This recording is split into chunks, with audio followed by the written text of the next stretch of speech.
우리 옆에 상기사자 사랑합니다. 축복합니다. 잠언서 30장 말씀.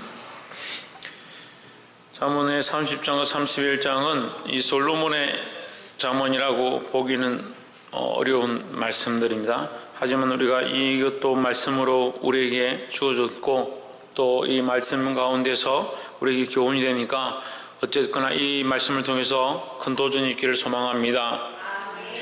30장 1절에 보면 이 말씀은 야게의 아들 아굴의 잠언이니 했습니다. 누구의 잠언이다? 아굴의 잠언이다. 이 솔로몬의 잠언이 아닙니다. 근데 잠언서 시작할 때 이것은 솔로몬의 잠언이라 했습니다. 근데 3장에 와서 이 말씀은 아굴의 잠언이다. 근데 아굴의 잠언이 왜 솔로몬의 잠언에 속해 있느냐? 이게 아굴은 정확하게 누구인지 존재를 알 수는 없습니다만 이 아굴은 솔로몬에게 가까이 있던 측근으로 보입니다. 그래서 솔로몬에게 영향을 받은 측근으로서 솔로몬의 지혜를 따라서 배운 대로 말씀을 기록한 것 같습니다. 어쨌거나 이 말씀 가운데 하나님의 지혜를 배울 수 있기를 주의 이름으로 축복합니다. 말씀은 우리가 주의해야 될 것이 단편적으로 보면 안 됩니다. 하나님의 관점을 왜 가져야 하느냐? 똑같은 얘기를 들을 때 하나님의 관점을 보지 않으면 악한 것에 미혹에 빠질 수 있다는 거예요. 그래서 하나님의 말씀은 하나님의 관점을 보아야 합니다. 게으른 자는 개미에게 가서 배우라 했는데 개미에게서 모든 것을 다 배울 필요는 없어요. 하지만 어떤 부분을 배워야 되냐? 게으른 부분에 대해서는 개미에게 가서 부지런함을 배우라는 거죠. 그래서 이것을 자꾸 착각하면 안 돼요. 하나님의 관점에서 볼 때 우리의 인생을 이 100년을 주셔서 그 인생 동안 하나님 나라와 영광을 위해서 열심으로 살기 원하시는 거죠. 그렇게 하나님 나라와 영광을 위해 살기 위해서 열심으로 누구처럼 개미들처럼 부지런히 주와 복음을 위해서 살아가라는 거죠. 그래 그 부분을 배워야 하는데 개미에게서 땅을 파고 굴을 짓고 그렇게 하는 걸 배우라는 게 아닙니다. 그러니까 이 말씀을 볼 때 단편적으로 보면 안 된다는 거예요. 말씀의 그 모양대로 그 글의 내용대로만 보는 것이 아니라 그 말씀이 원하는 하나님의 관점, 하나님의 시각, 하나님 뭘 기뻐하실 것인가, 하나님이 기뻐하신 것을 선택해야 되는 거예요. 근데 2절에 나는 다른 사람에게 비하면 짐승이라 내게는 사람의 청명이 있지 아니하니라 하십니다. 참 우스운군요. 1절에서 아굴의 잠언이다, 이 지혜의 말씀이다라고 말하는데 2절에서는 자기를 뭐라고 하냐면 짐승이라네. 짐승이라. 나는 짐승과 같다. 나는 버러지 같다. 나는 벌레 같다. 나는 다른 사람에 비하면 아무것도 아니다. 얼마나 겸손하네. 솔로몬의 측근으로 우리로 말하면 왕의 측근이고 또 지금으로 말하면 대통령의 측근, 국무총리나 내각을 담당하는 사람의 그 중요한 자리에 있는데 그 중요한 자리에 있는 사람들이 법을 잘못 집행해가지고 자기에게 유리하도록 해서 자기의 권력을 써서 지금 문제가 많이 되죠. 근데 우리 같으면 충분히 그렇게 할 것 같은데 이 사람은 어떻게 하느냐? 자기를 짐승과 같다. 자기 자신을 나는 아무것도 아니다. 난 총명이 없는 사람이다. 그래서 자기를 그렇게 표현하는 거예요. 우리는 항상 하나님 앞에서 어떻게 해야 되냐? 겸손하게 힘써야 된다 하는 겁니다. 여러분, 하나님 앞에서 겸손은요 지나쳐도 아무 문제가 되지 않아요. 사람 앞에서 너무 겸손한 척하면 그건 나중에 오히려 비웃음을 사는 문제들이 생길 수 있지만 하나님 앞에서는 아무리 겸손해도 상관이 없어요. 그러니까 우리는 항상 하나님 앞에서 뭐하게 힘써야 되냐? 겸손하게 훈련해야 되고 겸손하게 힘써야 된다는 거예요. 3절에 나는 지혜를 배우지 못하였고 또 거룩하신 자를 아는 지식이 없거니와, 없다는 게 아니에요. 없으면 이걸 기록할 수 없죠. 그만큼 하나님을 아는 게 나는 안다라고 하지만 너무 부족하다, 너무 작다라는 거죠. 우리가 하나님 안다고 다 안다라고 말할 수가 없어요. 여러분, 하나님 얼마나 알아요? 얼마나? 우리가 얼마나 알아요? 알아봤자 우리가 하나님 얼마나 알 것 같아요? 근데 우리는 하나님 다 아는 것처럼 우리가 하나님 다 알고 있는 것처럼 자꾸 착각하는 거예요. 이게 문제인 거예요. 우리가 하나님 알지 못하는데, 다 알지 못하는데 조금 하나님 알았다고 하나님 다 아는 것처럼 자꾸 착각하고 그게 단줄 생각하니까 자꾸 문제가 된다는 거예요. 사실에 하늘에 올라갔다가 내려온 자가 누구인지, 바람을 그 장중에 모은 자가 누구인지, 물을 옷에 산 자가 누구인지, 땅의 모든 끝을 정한 자가 누구인지, 그 이름이 무엇인지, 그 아들의 이름이 무엇인지 너는 아느냐? 너는 아느냐? 너는 아느냐? 그 말은요 반대로 얘기하면 뭐요? 나는 안다라는 거죠. 너는 아느냐? 나는 안다. 누구를 안다? 하나님을 안다는 거죠. 하나님과 그의 아들을 안다는 거죠. 이 사람은 하나님과 그의 아들을 아니까 지혜로운 자죠. 그래서 뭐라고 합니까? 하지만 나는 모른다. 나는 모른다. 내가 아는 것은 정말 작은 것이다. 내가 하나님 안다고 하지만 하나님 아는 것은 정말 작은 것이다. 너는 아느냐? 이렇게 묻는 거예요. 그러니까 정말 하나님 앞에 우리가 정말 겸손해야 되고 사람들 앞에서도 겸손해야 되는 거예요. 조금 하나님 말씀 몇 년 배웠다고 이제 너 하나님 안다. 그 자기 하고 싶은 대로 하고 나는 이렇게 할래 저렇게 할래. 자기 선택한 대로 하는. 항상 조심해야 하고 항상 하나님 앞에서 겸손하기를 주의 이름으로 축복합니다.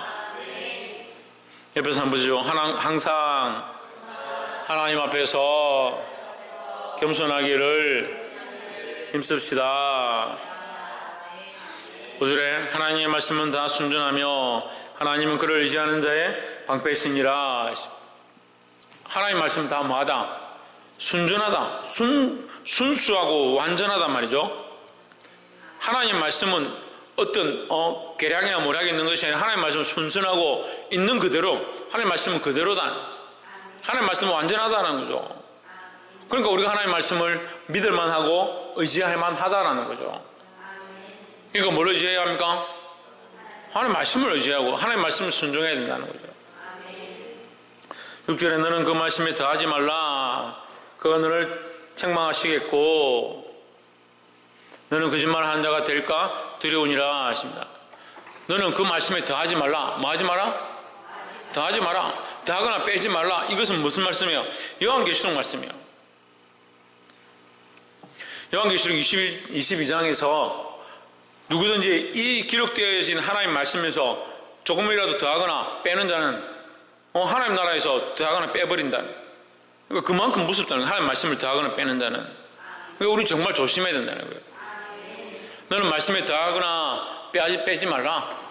그가 너를 책망하시겠고 너는 거짓말하는 자가 되리라. 그럼 거짓말하는 자가 되지 않는 것과 연관되어지는 5절 말씀이 뭐예요? 순전한 것이에요. 그래서 거짓말하는 자가 되지 않는 것은 순전하다. 하나님 말씀이 순전하다.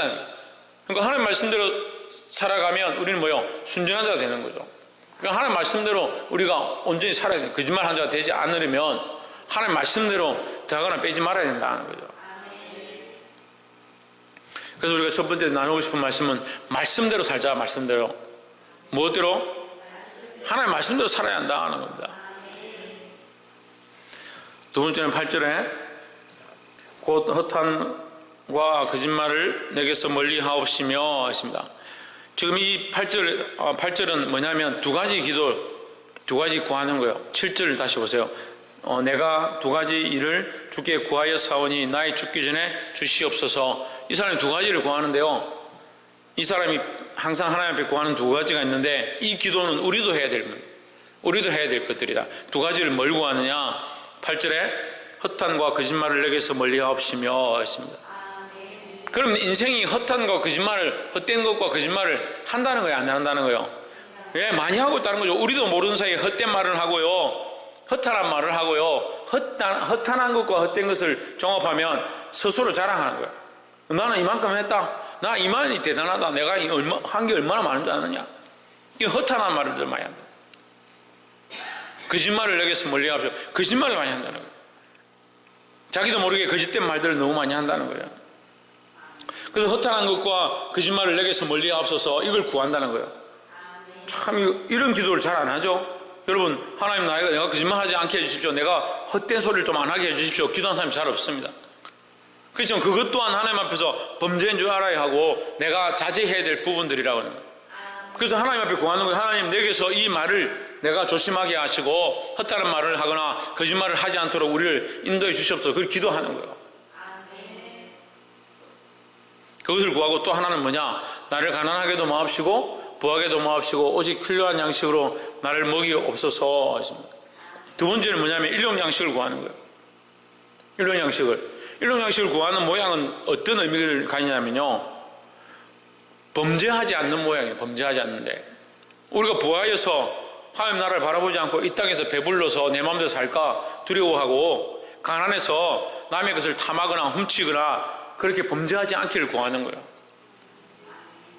결국 먹고 마시는 게 중요한 게 아니라 우리가 하나님의 영광을 바라보고 하나님의 백성으로 사는 게 중요하죠. 그런데 부유하면 어떻게 해요? 그럼 아무것도 없는 사람이 11조 내느냐 안 내느냐, 헌금 내느냐 안 내느냐 고민할 이유가 없어요. 아무것도 없는데. 있으니까 고민하는 거, 있으니까. 있는 사람들이 고민하는 거. 저는 중학교 1학년 때 소원이 뭐였냐면 하나님 앞에 11조 할 수 있게 해주십시오. 그게 소원이었어요. 지금 아이들이 용돈의 개념이 있어요. 저는 용돈의 개념을 어렸을 때 용돈의 개념을 가지고 있지 않았어요. 고등학교 졸업할 때까지 용돈이라는 개념이 없었어요. 그러니까 이제 고등학교 졸업하자마자 직장을 다녔으니까 용돈을 받아본 적이 없어요. 명절 때 말고는 용돈을 받아본 적이 없어요. 그러니까 하나님이 기도하는 게 하나님 내가 11조 할 수 있게 나도 11조 하고 싶습니다. 하나님 나에게 이것을 응답해 주시고 제가 기도를 했어요. 그 기도하고 얼마 있다가 길을 가다 돈을 주었어요. 얼마를 주었냐? 50원을 줬어요.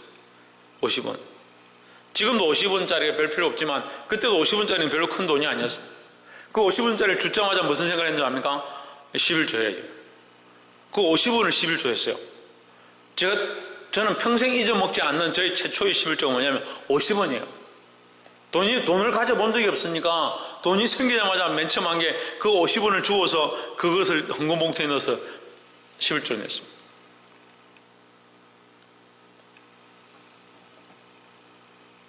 없는 사람에게 11조는 사실 없는데 뭐 거기서 얼마나 11조나 뗄 게 없잖아요.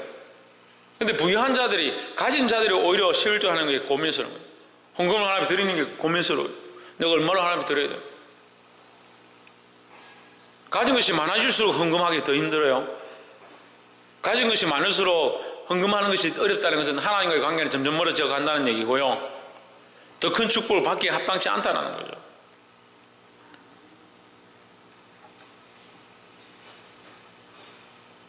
구절에 혹 내가 배불러서 하나님을 모른다 여호와가 누구냐 할까 하오며 혹 내가 가난하여 도둑질하고 내 하나님이 하나님의 이름을 욕되게 할까 두려워함이니이다 했습니다. 결국 이 사람의 생각은 뭡니까? 배불러도 내가 하나님, 배고파도 하나님. 그러니까 배불러도 내가 하나님 떠날까 두렵고 배고파도 하나님을 욕되게 할까 두렵다는 거죠. 그 시각이 어디 있냐면 하나님께 있는 거예요. 하나님께. 하나님 장사가 잘 안 되고 힘들고 돈을 벌지 못해서 하나님 원망하고 하나님 왜 나에게 축복하지 않습니까? 그런 관점이 아니에요. 내가 가난하면 하나님 목되게 할까 두렵습니다. 그걸 걱정하는 거고요. 내가 부유하면 하나님 내가 모른다 할까? 그게 두렵다는 거죠. 시각과 관점이 철저하게 하나님께 있는 거예요. 그게 자문의 말씀이고 그게 지혜의 방법이라는 거예요. 왜 시각과 관점을 하나님께 두지 않습니까? 자기에게 두니까 자기 관점에 두는 거예요. 자기 관점에. 자기 사정이 이러면 나 뭐 이럴 때 뭐 하나님 내가 뭐 섬겨? 내 상황이 이런데 내가 뭘 어떻게 하냐? 자꾸 자기에게 두는 거예요. 이제 잘 되면 하나님 기억하지 않고 가난하면 하나님 원망하고 그 사람의 습성이 그렇다.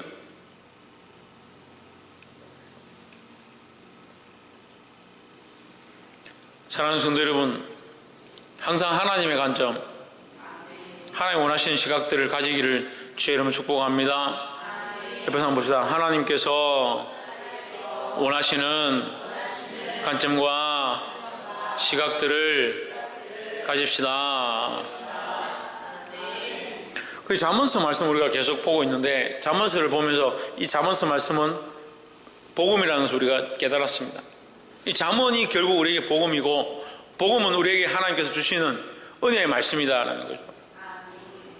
그 신약과 다르지 않다는 것, 오히려 잠언서를 통해서 우리가 더 많이 볼 수 있습니다.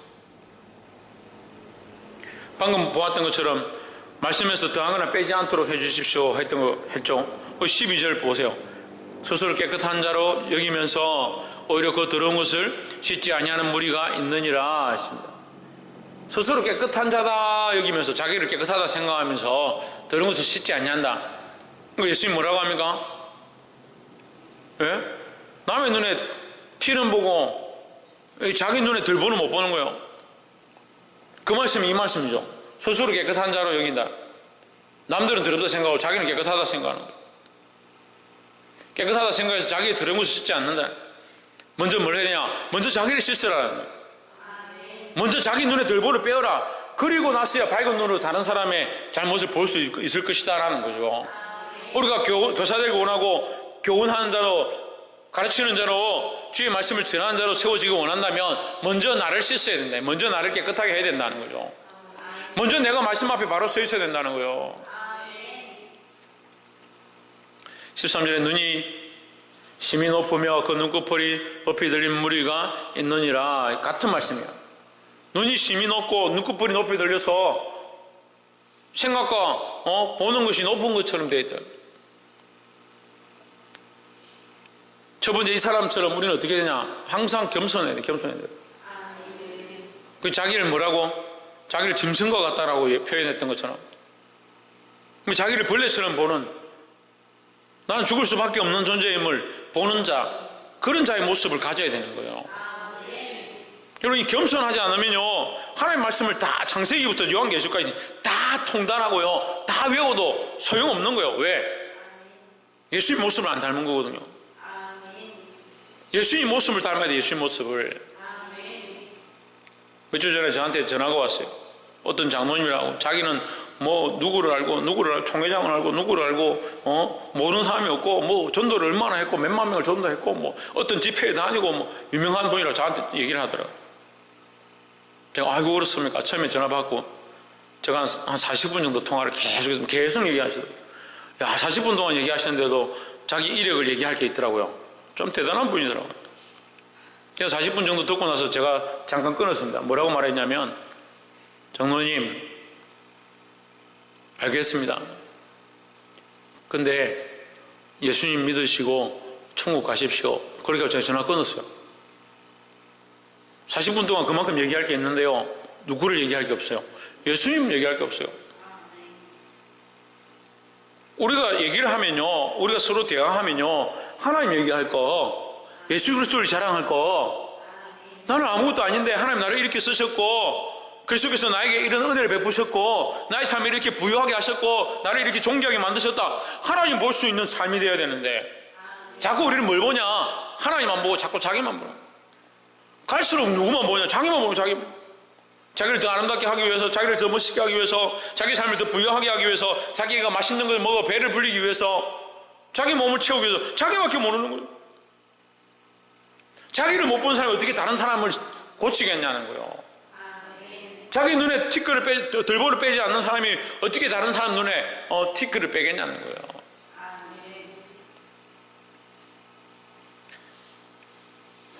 자기를 보되 특별히 그리스도의 모습 가운데 비칠 수 있기를 주의 이름으로 축복합니다. 우리에게 큰 은혜가 뭐다? 우리에게 큰 은혜가 뭐다? 자기가 죄인인 줄 아는 거예요. 네. 은혜라는 말과 죄인인 줄 안다는 것은 사실 별로 잘 안 어울립니다. 안 어울리지만 우리가 죄인인 줄 아는 것이 가장 큰 은혜라는 거예요. 죄인인 줄 알기 때문에 그리스도를 의지할 수밖에 없는 거예요. 죄인인 줄 볼 수 없기 때문에 회개하지 않고 주님 앞에 돌아오지 않는 사람들이 수없이 있습니다. 교회를 다닌다 하더라도 주님 앞에 안 돌아오면 무슨 소용이죠? 교회 다니는 것과 주님 앞에 돌아오는 거 관계가 없어요. 별 관계가 없어요. 교회 다니면 다 주님 앞에 돌아와요. 교회 오면 다 회개해요. 교회 오면 다 예수 그리스도의 피를 의지하고 그 은혜를 경험하고, 그렇지 않습니다. 교회 다니다가 다 예수 믿고 변화되지 않아요. 중요한 건요, 우리가 죄인인 줄 아는 거예요. 누가? 내가 죄인인 줄 아는 게 감사한 거예요. 내가 죄인인 줄 아니까 그게 은혜죠. 그게 은혜죠. 15절에 그 머리에게는 두 딸이 있어. 참 이 말씀이 유명한 말씀인데요, 이 말씀이 유명한 게 사실은 부끄러운 거예요. 우리가 그 머리 같으니까 이 말씀이 자꾸 유명해지죠. 인간이 그 머리 같으니까. 그 머리는 하는 일이 뭡니까? 예? 피 빨아먹죠. 얼마나 빨아먹습니까? 예, 터질 때까지 먹습니다. 터질 때까지. 그 머리는 터질 때까지 피를 빨아먹습니다. 크기가 없습니다. 터질 때까지 피를 빨아먹습니다. 그 머리가 처음 보면 눈에 잘 안 보입니다. 안 보이니까 사람 달라붙죠. 잘 안 보일 만큼 굉장히 작아요. 근데 이 거머리가 피를 빨기 시작하면요, 어마어마하게 커지는 거예요. 거머리에게는 두 딸이 있어. 그러면 거머리는 딸만 낳는구나, 그렇게 생각, 그런 말이 아니라 비유를 말하는 거예요. 거머리 같은 존재가 있는데, 인간들이 거머리 같은데, 이렇게 하면 이해가 되죠? 인간들이 거머리 같은데, 거머리에게는 두 딸이 있어 다고 자꾸 달라고 한다. 조카인 줄 알지 못하여 조카다 하지 아니하는 서넛이 있다. 인간이 하나님 주신 은혜가 조카인 줄 알아야 돼요. 여러분, 지금 이 잠언을 기록하는 저자가 자기는 짐승과 같다라고 표현해요. 그러니까 내가 하나님 알고 내 눈에 티를 보고 내 눈에 들보를 보고 내가 죄인인 줄 알고 나는 아무것도 아님을 내가 아니까, 내가 이 부족한 자에게 이 하나님 말씀을 알게 한 것 또한, 이 창조자를 알게 한 것 또한, 그의 아들을 아는 것 또한, 이게 뭐다? 이것 자체가 큰 은혜라는 거죠. 아니, 하나님 앞에 이 큰 은혜를 받은 사람이 뭘 더 달라 하겠냐? 오히려 내가 거짓말 하지 아니하고 허탄한 소리 안 하기를 내가 구한다. 내가 구할 것은, 내가 너무 부유해서 하나님 모른다 할까? 내가 너무 가난해서 하나님 영광을 가릴까? 그것이 걱정일 뿐이다. 하나님 관점으로 가지고 있는, 하나님 관점으로. 그런데 하나님 모르는 사람들은 어떠느냐? 그 머리 같다. 자꾸 달라한다. 그래서 하나님 믿는다고 하는 사람들도 이런 사람이 있어요. 자꾸 주세요 하는 사람이 있어요. 왜 조용해요? 왜 조용한 것 같아요? 그럼 왜 조용한 것 같아요? 지금 왜 조용해요? 우리가 이러니까요. 우리가 이런 모습이 있는 거예요. 하나님의 구원의 은혜를 받은 건요, 지금 늘 말씀드리지만, 지금 몇 번, 왜 수십 번을 얘기하지만, 하나님의 은혜를 받은 것만큼 족한 게 없어요. 하나님의 구원의 은혜를 주신 것만큼 우리가 감당할 수 없는 게 없다고요. 그런데도 하나님 앞에 드리는 것, 이거 아까워하고요. 계속 뭐 하냐? 하나님 더 주십시오. 더 주면 뭐 하려고? 내가 더 주시면 내가 좀 드리겠습니다. 이미 있는 것 가지고도 드리지 않는데 뭘 더 주면 주냐고. 거머리에게는 두 딸이 있어 다고 하느니라. 자꾸 달라고만 해요. 뺏어가기만 해요. 족한 줄 알지 못한다. 그럼 주면 되느냐? 줘도 족한 줄 모른다. 그러니까 우리가 하나님을 믿는 믿음의 관점이요, 하나님의 은혜를 이미 받았고 풍성한 은혜를 받았고 우리에게 가능성이 없는 자에게 하나님께서 우리에게 크신 은혜를 베풀어 주셨다라고 생각하고 항상 늘 감사하는 마음으로 살아야 되는데, 이게 기본이에요. 그런데 이 기본이 안 되면 뭐라고 해요? 더 은혜가 필요하다, 위로가 필요하다, 더 체험이 필요하다, 더 사랑이 필요하다, 계속 그렇게 생각하는 거예요. 그러니까 은혜가 없어요. 은혜는 뭐라고 했습니까? 은혜는 뭐라고 했어요? 아까 제가 얘기했잖아요. 은혜는 뭐라고 했어요? 우리가 죄인인 줄 아는 거라고요. 그 하나님 앞에 나와서 병자들이 하나님 앞에 나오죠. 목사님, 내가 지난주에 회개했는데요. 회개했거나 말거나 하나님 앞에 서서 하나님을 더 알면 알수록, 저는요, 하나님 알면 알수록, 하나님 말씀을 더 깨달으면 깨달을수록요, 회개할 것만 자꾸만 하죠.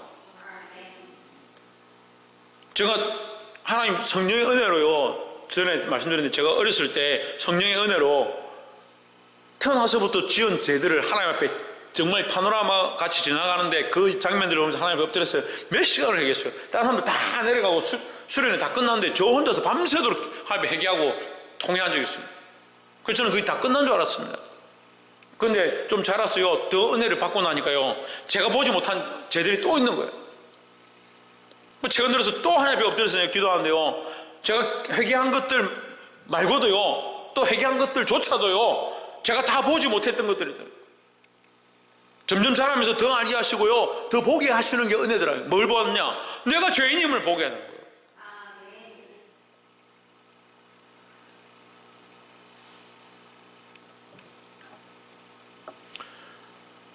그 머리에게는 두 딸이 있어 다고 하느니라. 자꾸 달라고 하는 것이 아니라 하나님의 은혜가 족한 줄 알아야 된다는 거예요.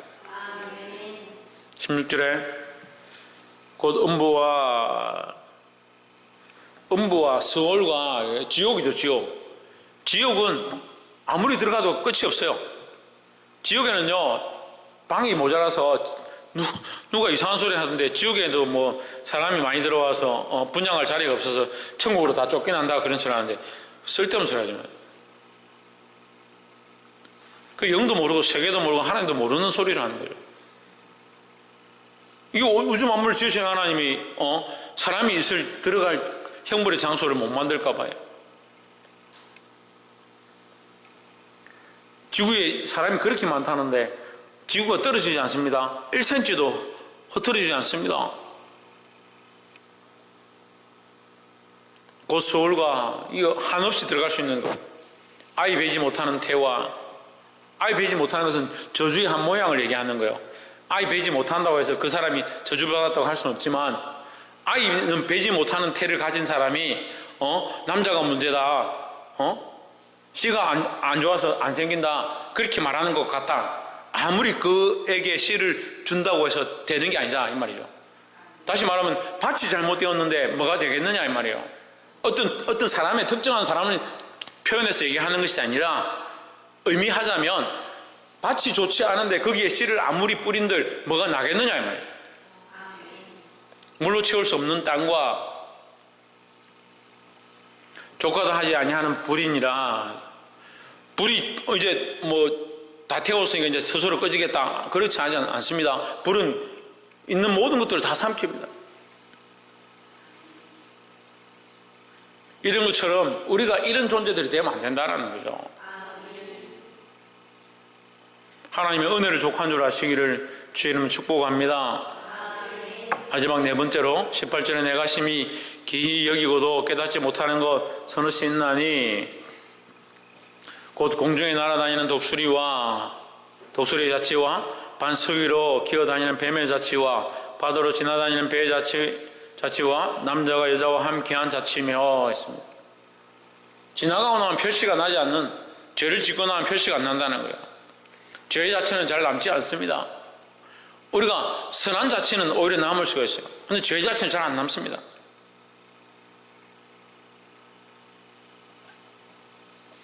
이 죄의 자치, 악한 것들의 자치 잘 남지 않습니다.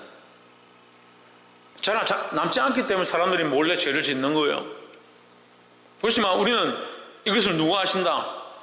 하나님 하신다는 거죠.